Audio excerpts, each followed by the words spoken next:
dressed for something.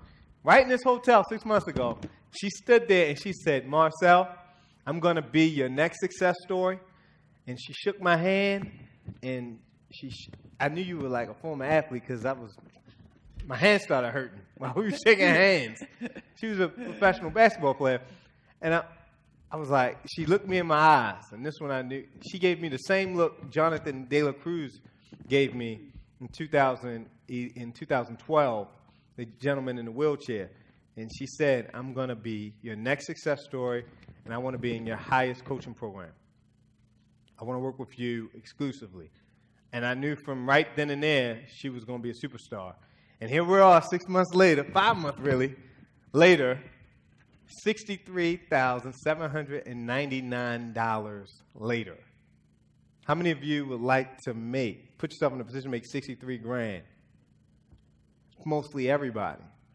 Well, Jackson did two things. Number one, she purchased the system. How was the system after purchasing it? It's great. I took it home, started digging into it right away. Just kind of pretty much went through all the materials and all the videos as soon as I got it. Okay. And you also applied for coaching. I did. And then we had a phone conversation, and you got started. Correct. Could you speak up, because we're recording this. I want to make sure everybody viewing online is able to hear you. Sometimes online, the sound doesn't go through like you need it to. So you're here. This is your time. I know you took notes. You have a lot to share. She came up to me at lunch. Marcel, I'm going to share some stuff that I've never shared with you before. So I'm a little excited to hear what she has to say. And I think all of you will be moved by her story because, I mean, every success story that has come through our coaching program, everybody has a different situation, a different story, and they're all inspiring. I can't wait for you to share yours. So where do you want me to start? From the very beginning, how you found us to where you're at today. Okay. Things that are going on in your business now. So the way that Marcel and I connected was actually through Facebook. Social media is something else. It can be a good thing and it can be a bad thing. In this case, it was a great situation. I don't even really know how I ended up on Marcel's Facebook page, but he put a property up, and I sent him a note asking him about that property, and I recognized the property because it was in D.C. And I asked him how much did he want for it, or was he selling it? And because at that time I thought I wanted to purchase some more property. Actually, I did, and I had just come back home from Afghanistan, and I wanted to do something different. So he reached back out to me, and I can't remember the dialogue, but at some point I started receiving, he got my email address, and I started receiving his stories, of which I read every single one of them. And then from there, I got a link for one of his workshops, which was going to be in March of this year. And I immediately signed up. And that's actually how Marcel and I connected. I remember. Is there anything else you want to say? You got some more questions? Okay. Okay, I'm just old-fashioned where I'm asking some questions. Okay, so after getting started in the coaching program, what were some of the hurdles that you encountered? The hurdles. There were many. I'll give you a little bit about my background. I am actually the youngest of three. My dad actually died when I was 7 years old, and my mother raised myself, my sister, and my brother sometimes, but he had a different mother. And I remember this day distinctly. My mom was going to work, and I think it was snowing outside, and it was icy and rainy. She fell down like 25 flights upstairs. She got up, and she went to work. I was a kid. Do you know how powerful that is? That's one of the reasons why I'm in this program. Because if something ever happens to my mom, she would never see a nursing home, ever. To see your mother fall down steps as a kid and you can't do anything about it, but she got up and went to work. Still. That's why I have such great work ethics, just from seeing that one moment. And so that's one of the reasons. That's my why. Marcel always talks about, well, what are your whys? That is one of my whys. That's one of my whys. Because I saw my mother get up after falling downstairs. Wow. She'll never see a nursing home if I have anything to do about it. That's huge. We got to give Jackson a hand for that. And so I actually had the opportunity to meet her mom on the first day that we went cruising for cash. And I fly out of state to meet with some of my one-on-one students. And we'll do the same thing, go cruising for cash. But this is the first time I actually met someone's mom. We were cruising in her old backyard. Yes. And she was a pleasant, wholesome woman. And I'm telling you, very hospitable. And I enjoyed her company. And I had no idea that you went through that. Nah, I saw that. So, my mom took care of us. She raised us. She did the best that she could, for us. And like I said, that's one of the reasons why I've changed courses in my life. And that's one of my whys. The other one is I want to leave a legacy. I want to try and help my other family members, like my sisters and my nieces, to get out of this rat race. And so that's another one. And, of course, I'm going to be a millionaire one day. I know it. I feel it. I've known it for a long time. And this is the man that's going to help me get to where I need to be. And I told him that. I told him that when I met him. And so that's just a little bit about my youth background. As Marcel said, I was a star athlete, so I'm very used to success. I'm extremely used to success. And I'm also used to going through hard times. My life has not been an easy one. But the trials, the tribulations, the obstacles are never anything that I focus on. I only focus on the end result of what I'm trying to obtain. And so graduated from college. I actually hated school. But I was an athlete. I got a scholarship to play basketball in college.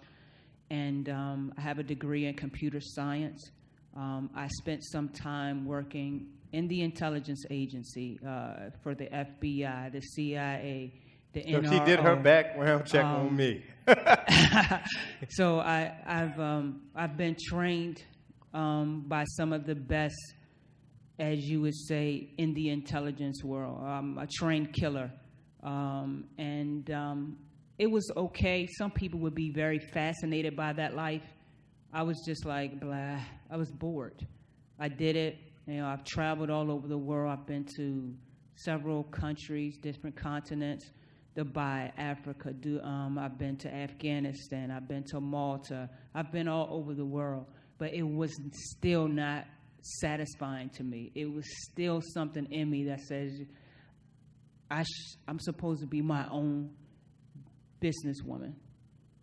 I'm supposed to be on my own. It was just something in me that I wasn't satisfied, Marcel. Right. And so I've gotten into your coaching program. I work with you one-on-one, as well as Michael Jones. It has been a pleasure.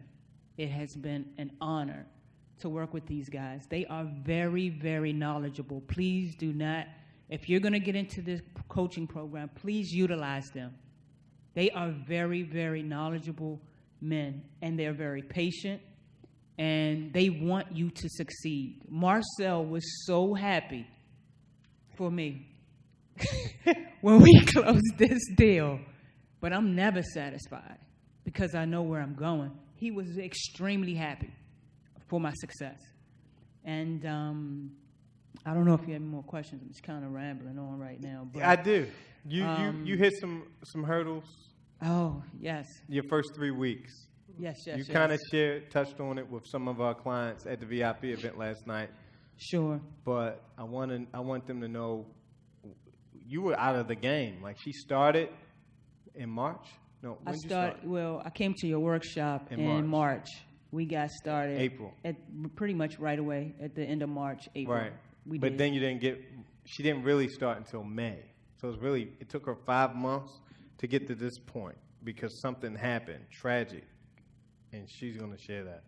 Okay, so I started working with Marcel. Marcel actually drove to D.C., and Marcel and I spent from 8 o'clock in the morning. He left me probably at 11 o'clock at night. He was showing me different strategies, different techniques. We went out, we had lunch, we also had dinner, but we did a lot of cruising for cash, and he spent the whole day with me. I got to know him a little bit, he got to know me. It was a great day. So if you do get into his coaching program, he's going to come to wherever you live.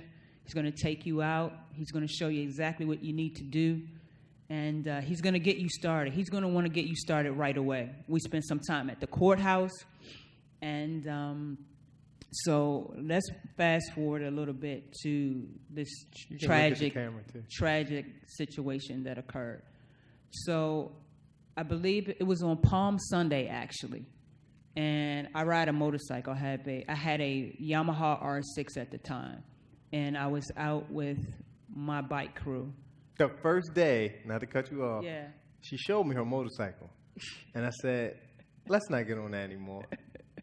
Because what you have to understand, how many of you believe you have million dollar minds? Yo. You should believe that you have $1 million. I mean, you learned millions of dollars of information over these last 2 days. You have $1 million ideas. You have to protect it. I'll never get on a motorcycle, but some people love motorcycle riding. And I have a few clients, and I'm thinking about putting in my contract, while you're under contract, no motorcycle riding or jumping out of airplanes, things of that nature. Because you have $1 million minds. But anyway, Right. let's go back to this. So, actually, Marcel did. I think it was that Friday. Yep, it was that Friday. He and I, we were together, and he said, you need to be careful. He said, because you have $1 million mind, he said, you need to protect it. And I said, okay. I said, I'm going to be careful. So that Sunday was Palm Sunday. It was the first day I had taken my bike out for the year. And we had a great day all day. We rode all the way out to Chesapeake, came back, and we were in Baltimore. And myself... How many of you ride together? Well, there's a lot of us. Okay. That day, there was probably about 300 of us. But Wow. while we were in Baltimore, there were only 5 of us. Okay. And we were on our way to somewhere. I don't know where it was, but it was in Baltimore. And we were in a residential area. And we were at a stoplight. And so there were 2 bikes in front of me. And then there was my motorcycle. And then there were 2 bikers behind me, all females and 1 guy. And there was a car that pulled up to the right of us. And when the lane that he was in, there were parked cars, so there was really nowhere for him to go. We thought he was going to make a right-hand turn, but we later found out that was even a one-way street going this way. So we proceeded forward, and the 2 bikers in front of me proceeded forward, then I proceeded forward. But the 2 bikers that were behind me said that this car was driving so erratically that they let him behind me. They said as soon as he got behind me, he revved his engine, mashed his pedal all the way to the floor, and ran smack dab into the back of my motorcycle. That threw me into the air for a double somersault. I landed on a truck. Now, mind you, there are parked cars in this lane, and I'm in this lane. This car could have smashed me up on the side of all of the parked cars. But instead, they said I did a flip and came down on top of a truck that was the very last truck in the front. And there was a dent in the truck on the hood of the truck, this wide.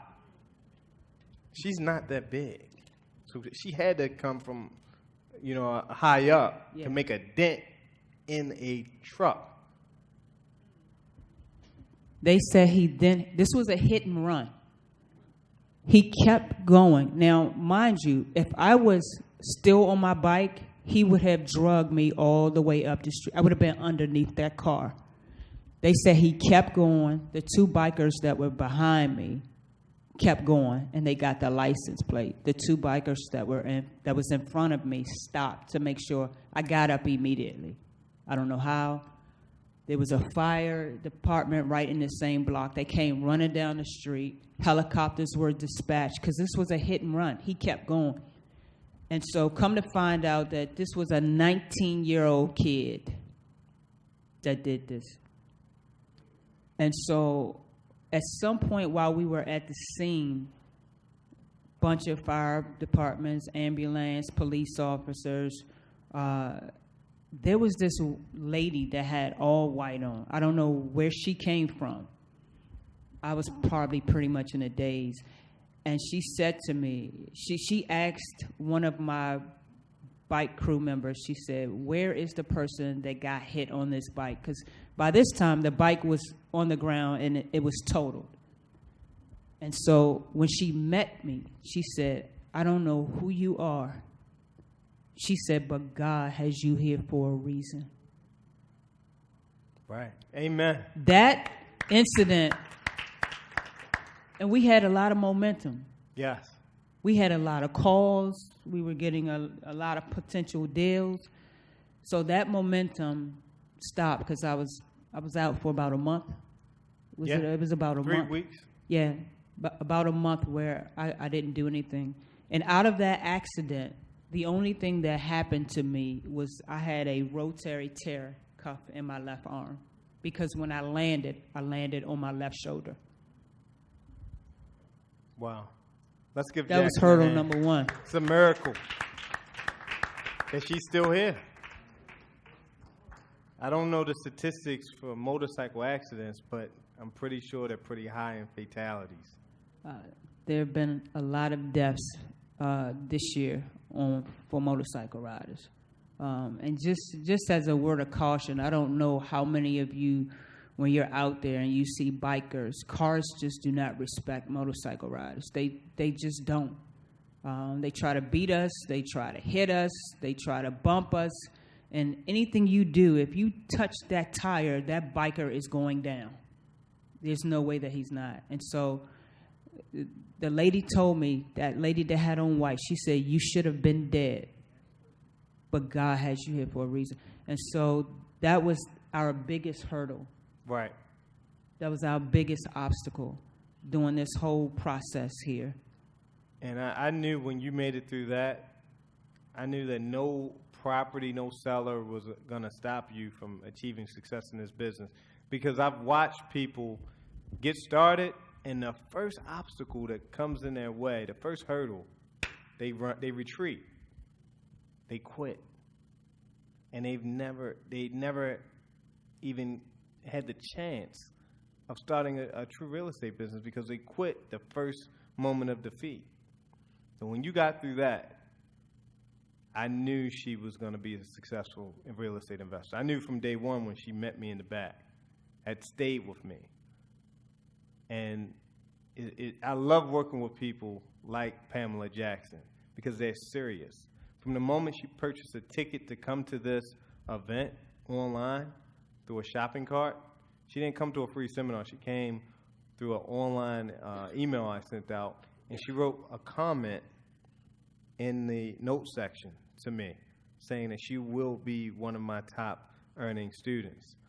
Very serious. She takes full advantage of this multi-million-dollar opportunity that everybody in this room is sitting on.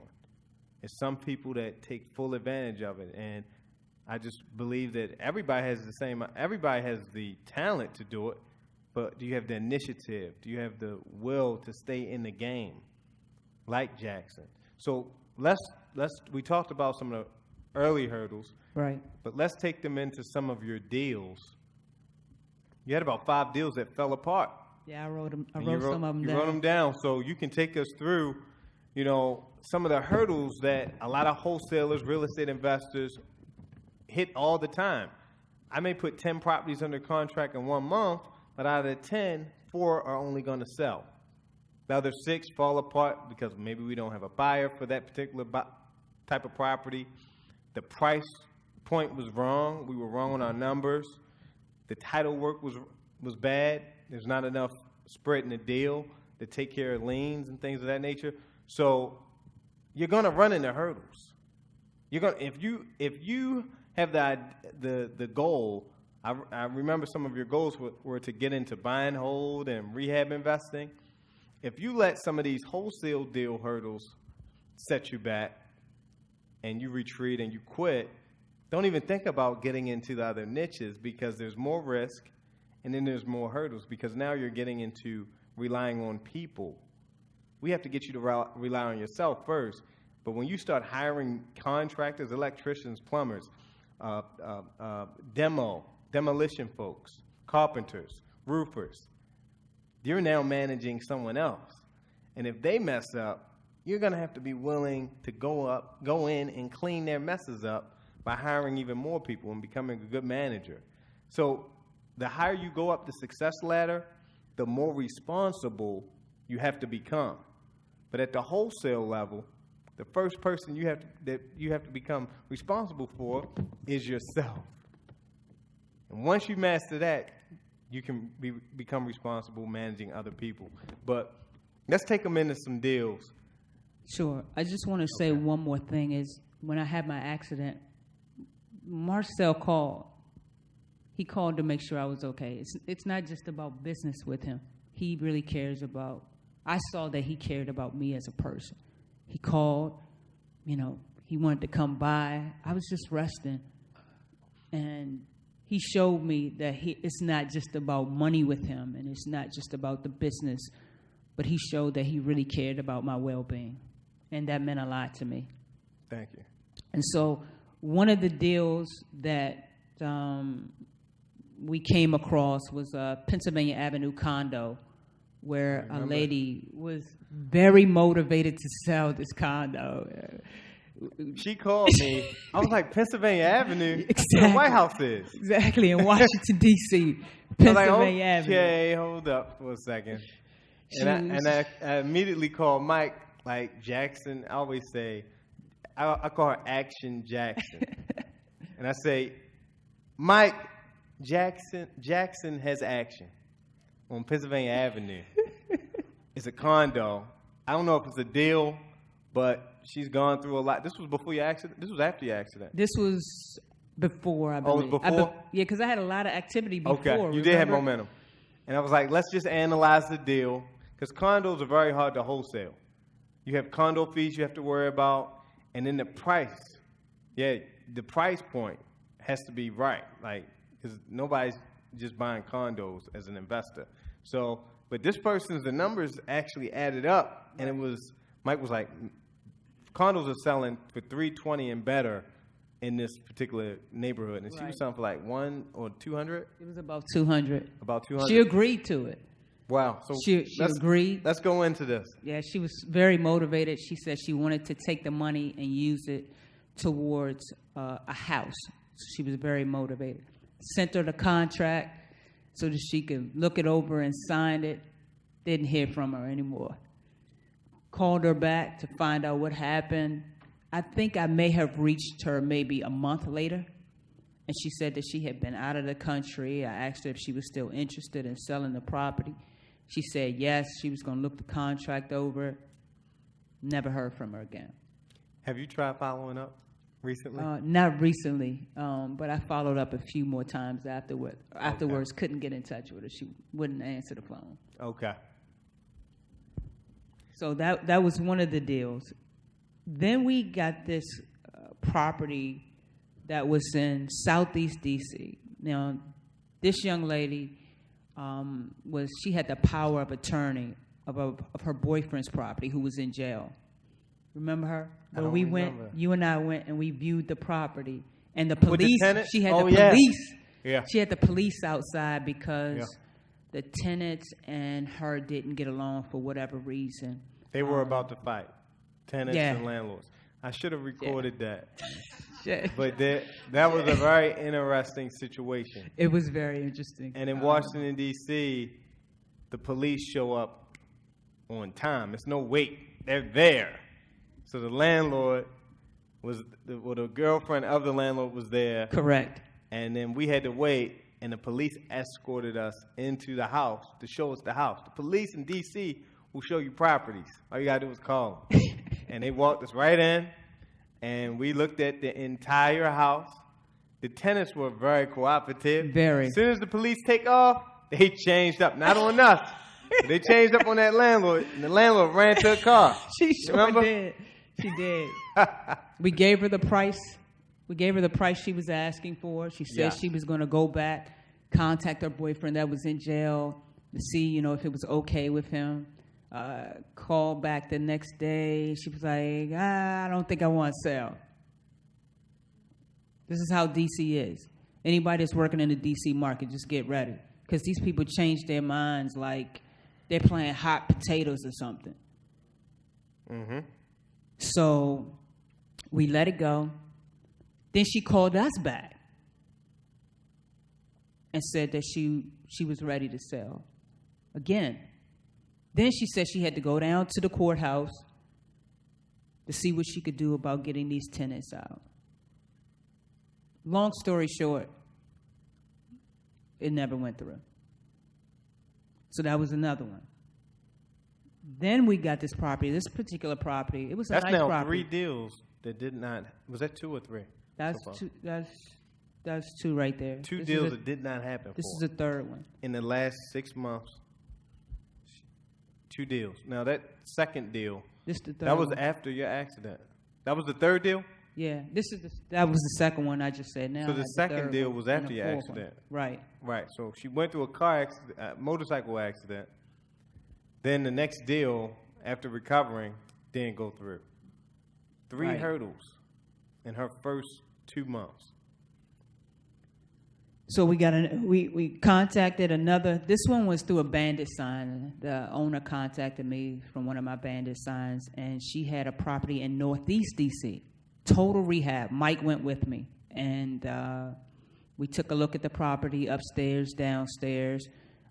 So we made her an offer, and she said that she was going to think about it and call us back. She did. She called back. She asked if we could take it to $95,000. And we agreed. What could we sell that property for if she would have signed that contract? For that particular area, I think the properties were going for like $200 in that area. 200 to investors or 200? Investors. Investors. That was a huge profit waiting for her. All we had to do was get this one little seller to sign a contract. But what happened? She called back. She asked if we could go to $95,000. We agreed. She set up an appointment with me to meet with me on that Saturday to sign the contract.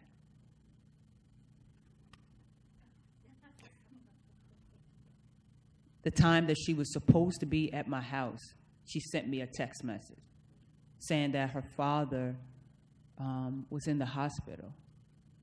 And I responded with, I hope he's doing okay. Just, get back to us, whenever you can. I also sent out a handwritten card, just letting her know that I hope her father is doing well. I didn't even mention the property. I just sent her a handwritten note to say, I hope your dad is doing well. Just trying to let her see that, we care about her. It's not just about, we want your property, but, we're concerned. She didn't reach back out to me. And so I called her maybe a week later. She didn't answer the phone. Did I try calling her? Nah, you didn't try calling her. You wanted to, but I said, let me try. Right. You had 2 phones, though. You were using... Exactly. All right. So I called her back, and she did answer, and she would always give me an excuse, like, let me call you back, or, I'll get back with you. So that deal didn't pan out either. But the thing does he still own that property? Her dad? Have you checked on that The last time I checked, it looked like they was putting this property up with a real estate agent because I would actually drive by the property periodically. I haven't been back by there yet recently, but I would drive back by periodically. They had took the tree down.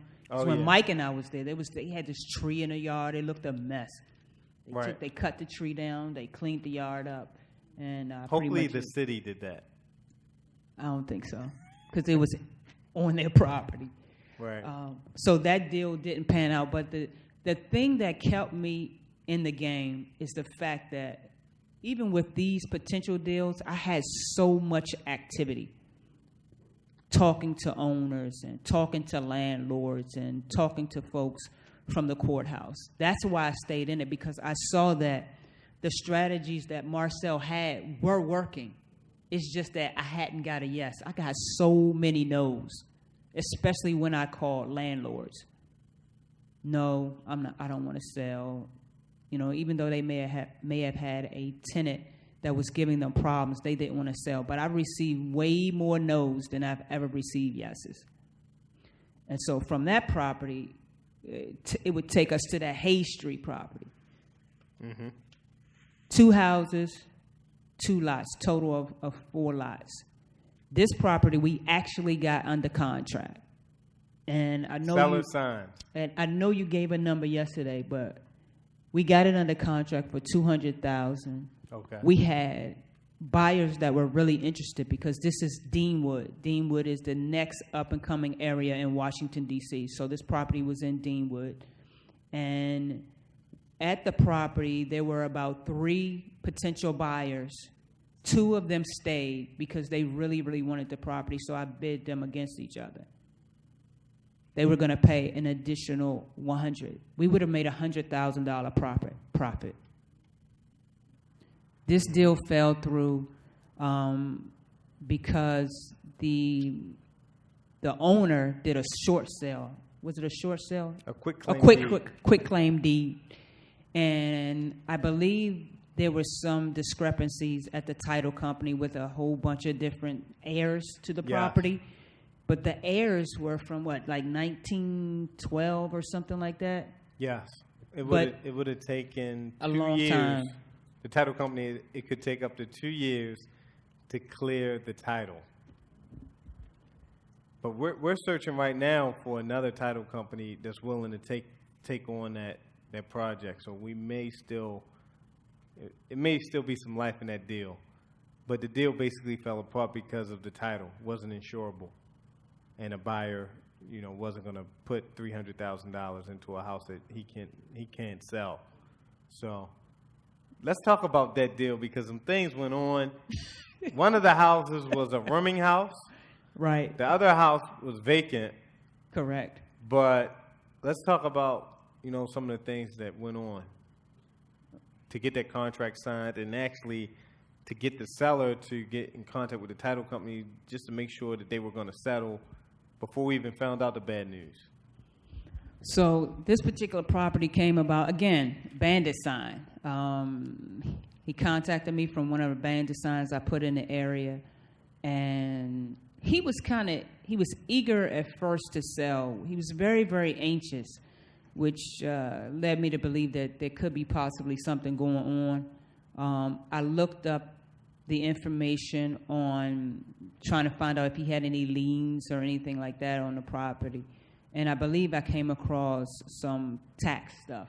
Mm-hmm. I believe he had some tax money he owed in taxes. And I think that was coming up, and that's why he was so eager to get rid of the property. At first, he wanted $300,000, I believe, for this property. Now, he's going to lose his property to tax sale. And the great thing about tax sale, whoever purchases the lien on that property, that wipes out all other liens. And they get free and clear title.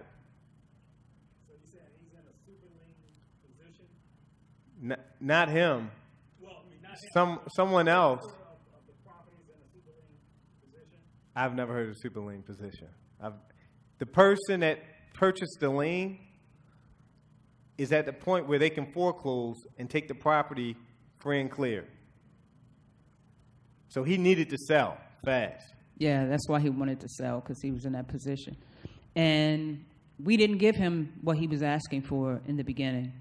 And he didn't want to sign a contract with us. So I contacted him maybe a week later, and at that time he was ready, and we were able to negotiate it down to $200,000. Mike went with me again. We looked at the property. We brought contracts with us at that time, and he signed them on the spot. And we began to market the property. And so, how many calls did you get? Because she didn't have a buyer's list at the time. One of the great things of working with us in the inner circle is that once you get a deal under contract, we take it on. We market it to our buyers. And then we put your phone number on an email campaign, and your phone starts ringing. And all you have to do is field the calls, give the buyers the showing instructions. This particular deal, we had her meet the buyers at the property. But how many calls did you get after we started the first marketing campaign? Probably about 20 calls. My phone would not stop ringing. Wow. Were the buyers excited? They were, because this is the Deanwood area. And as I stated earlier, Deanwood is just being completely made over at this point. And everyone wanted a piece of this property. And even after we got it under contract, I was still receiving calls for that particular property. Wow. Wow. So that deal fell apart too. Did you have any others that fell apart after that one? Not that I could think of off the top of my head. So let's talk about, before we talk about this big deal that you just closed, what has the experience been as far as the training that you have received from myself, Michael Jones, but also our automated training systems through the REI Inner Circle Online Academy, through the training calls that we hold 4 times a month? How has that experience been? What benefits can you share with our clients here today that you've received from just constant education? I tell our clients from day one, our clients that tie into the resources that we have available the most are the most successful.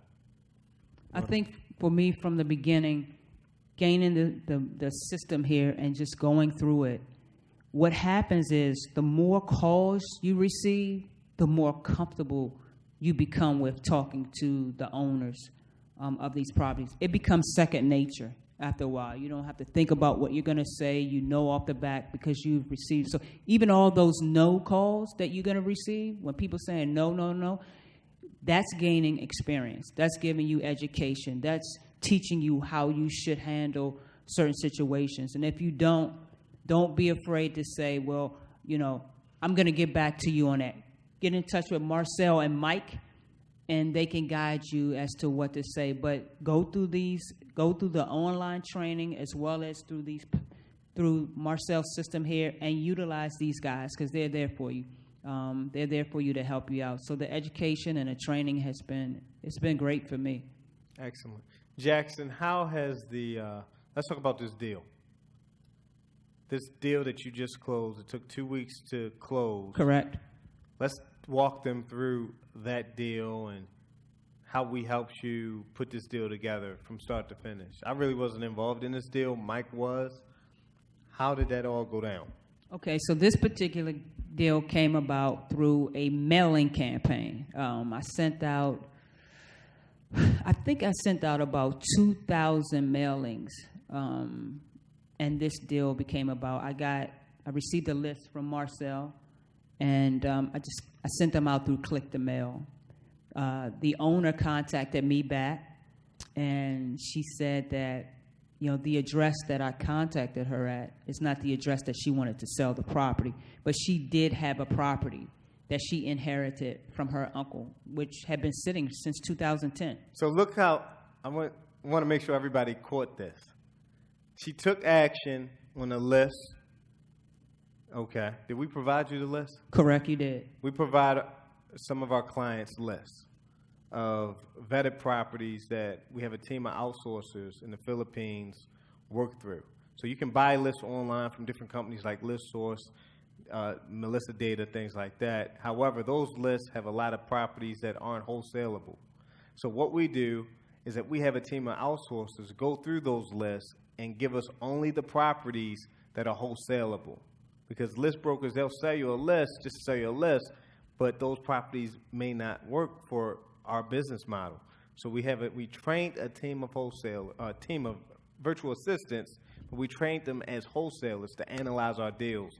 And then we provide our inner circle, our platinum and titanium students, these lists. And they're able to market to these lists of vetted properties. And her phone rings all the time. Shana, you just started. I haven't sent you your list yet. But once you get down with the scripts and you come a little more comfortable, I'll start supplying you with those. But talk about the list, and we're going to go back into this deal in a moment. But she marketed to the list, and the seller, if she would have just sat on the list, she wouldn't be sitting here right now. Exactly. Some people get involved with us, and they don't take advantage of the resources that we have available.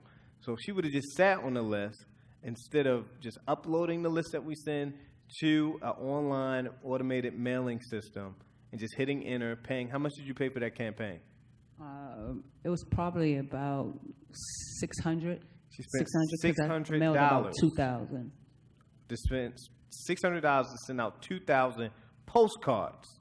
Right. $600 turned into a $63,799 return. It's a huge return. How many of you would be willing to invest $600 on a postcard campaign to get a return like that? So let's go into the deal again. Okay. And so I spoke with the seller, and she said that she had an inherited property that had been sitting since 2010, and she wanted to sell it. It wasn't maybe, or I'm thinking about it, or I just want you to run the numbers to see, because you're going to get a lot of that. I don't know. I don't really know how much the property's worth. Can you just run the numbers? No. I'm not going to waste my time. I'm not going to waste your time running numbers if you're not motivated to sell it. And that's something Marcel taught me. You have to know when someone is really motivated to sell their property. Because the unmotivated seller will drain you mentally. Yeah. I don't want to work with unmotivated people, and I don't want to work, period. They will drain you mentally. That's why we have an application for our coaching program, because I can look at it, and I know a motivated individual because I've seen applications like Jackson's before. And I know an unmotivated individual when I look at a coaching application. Same thing with sellers. As soon as you talk to them on the phone, you know if they're motivated. If they're not motivated, a motivated seller just wants to get rid of their property. They just want to get rid of their house. An unmotivated client has a lot of questions. A motivated client, they want to get to the closing table. They want to know how to get in and get started. They get started. So this person was motivated. She was definitely motivated. Now, the crazy thing is, watch how God works here. Right. She knew the seller. The seller didn't know that she was in real estate, though. But if she, just by taking that one action, you don't know who knows you. She sent out 2,000 postcards. Get the seller on the line. She didn't know you knew her over the phone, did she? She didn't know me. She knew my family. Oh, she knew your family. Okay, I was wrong. So let's go into that. We will. All right. So, okay, so the thing about this whole situation is just lets you know you're in the right place. You're doing what you're supposed to be doing at this time in your life. And so we set up an appointment. She has a brother. Now her and her brother both are on the property. Okay, so this is a joint. They own the property. Yeah, they both own it. This is a joint situation. And so her brother had recently had surgery on his foot, so he couldn't drive. I said, listen, I will come and pick you both up. We can go by the property, take a look at it, because she wanted to wait 2 weeks. And I said, I can come pick you up. I said, it's not a problem. She lived in Northwest, nice house in Northwest. I said, it's not an issue. She said, okay. So I went to go and pick them up. At the time that I had the address, I didn't realize she lived around the corner from my aunt. This is where establishing rapport comes in. So I get to the house. I walk in. They're very warm. They're very welcoming. And I started to say to them, listen, my aunt lives around the corner. She said, who's your aunt? I said, Pat McKeithen. She said, oh, I know Pat McKeithen. She said, that's your aunt? I said, yes, that's my aunt. So right there, that's trust. She trusts me. Right. And she didn't sign a contract that day, right? She signed it the next day. Right, because you called me and you told me that story, and I was like, we're going to get a signed contract. But this not even the end. Okay. That's not even the end, Marcel. So I pick both her and her brother up. You know, I take my time with them. They get in the car. We ride over to the property. Yes. My aunt's husband is over there cutting her grass. We don't make this stuff up. This is not a game. If you can't see that that's all destiny, I don't know what else to tell you.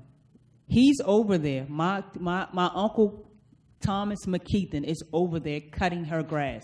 He always cuts her grass. We have pictures. But why of was him. he over there that day cutting her grass after I just said my aunt lives around the corner? Right. All of that did was establish a trust for her and give her, I'm sure, some type of relaxation. Yes.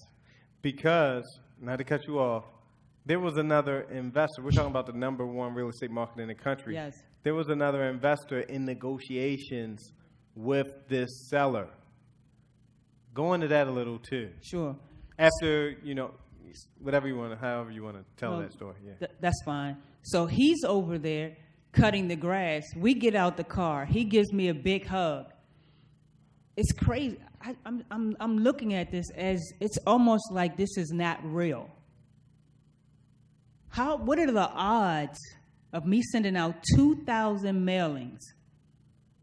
I get this one lady that lives around the corner from my aunt.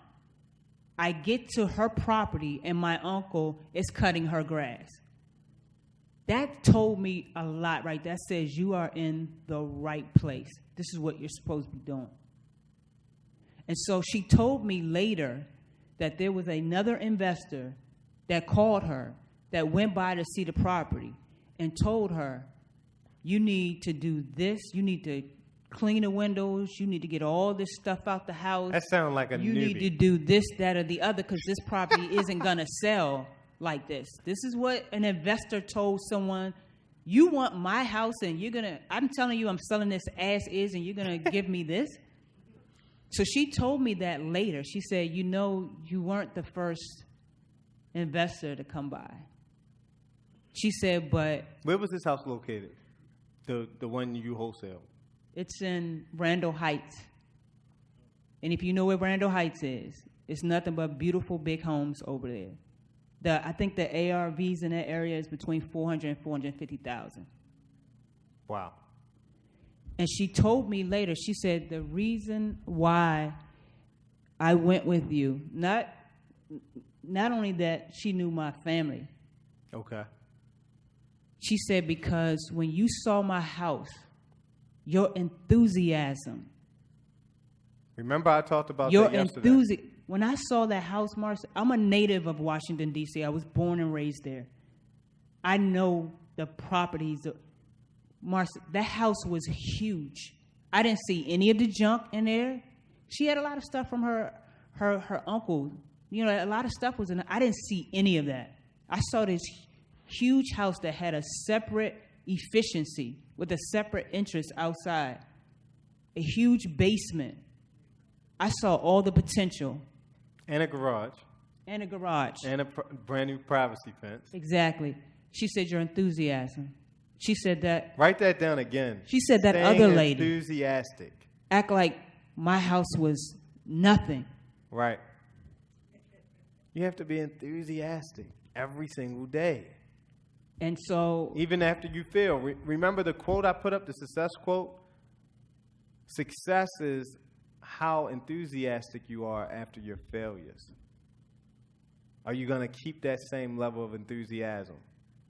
That's when you know you're going to be successful like Jackson. How many people are enthusiastic? Raise your hand. You're ready to go out here and win. Raise your hand.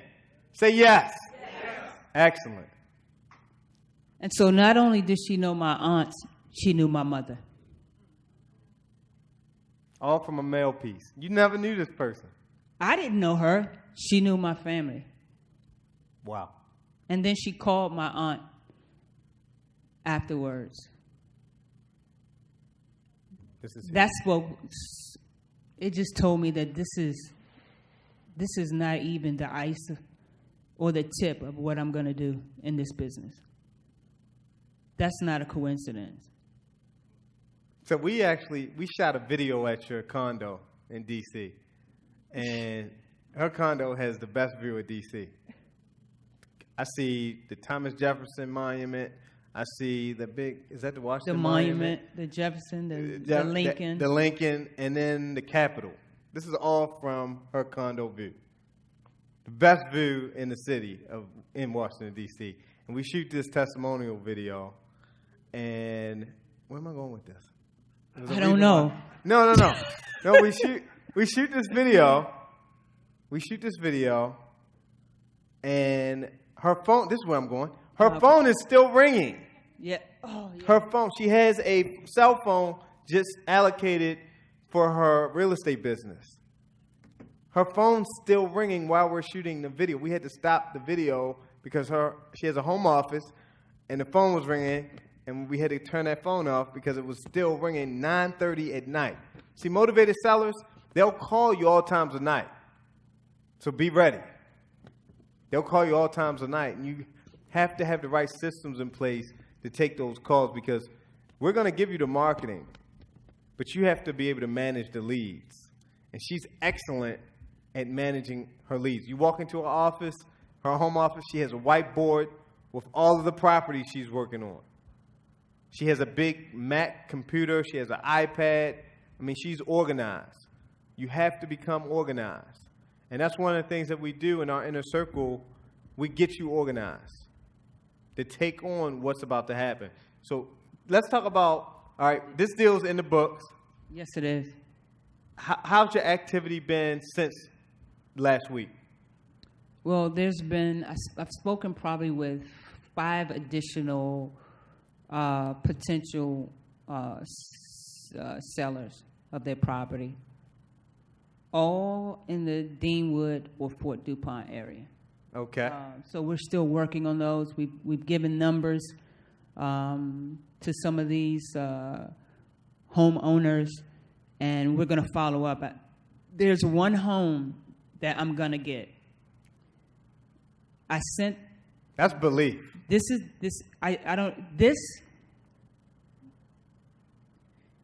property is around the corner from where my father used to live. Mm-hmm. All from a mailing campaign. And you lost your dad when you were 13? When I was 7. When you were 7. Right. He's an older guy. He lives in North Carolina. We gave him a number. He wanted a different number. We gave him a number. He said, let me talk it over with my wife. He did that. He said, let me think about it. He says, but you're giving me a number that everybody else has given me. So the numbers are right. When you say this is a numbers game, the numbers are right. How much are the investors paying for that property? The investors are paying the investors are paying for that property somewhere between, we offered them 100. Yes. Somewhere between 170, 200. That's the Deanwood area. So let's just go up. Let's try to lock this up. Go up to 5,000-10,000. Okay, I'll give him let a call him back. know that you'll pay more than what they want to pay, just to lock it up. And let him know you don't want to get in any bidding wars. That's what happens in D.C. You get in the bidding wars. And let's see if we can get that deal under contract. So next month, we can have another success story. Yeah, Mike and I have been working on that as well. And I sent him a handwritten note the day after I spoke with him to say, thank you for your time. I appreciate you talking with me in reference to your property. I'm going to get that house because it's around the corner. It's on the opposite side of the street of where my father used to live, 4 houses up. Wow. Another mail-in campaign. This is crazy to me. I'm just like, what's going on with my... I guess it has to do with the fact that part of the reason why I'm doing this is because of my family. This is crazy, Marcel.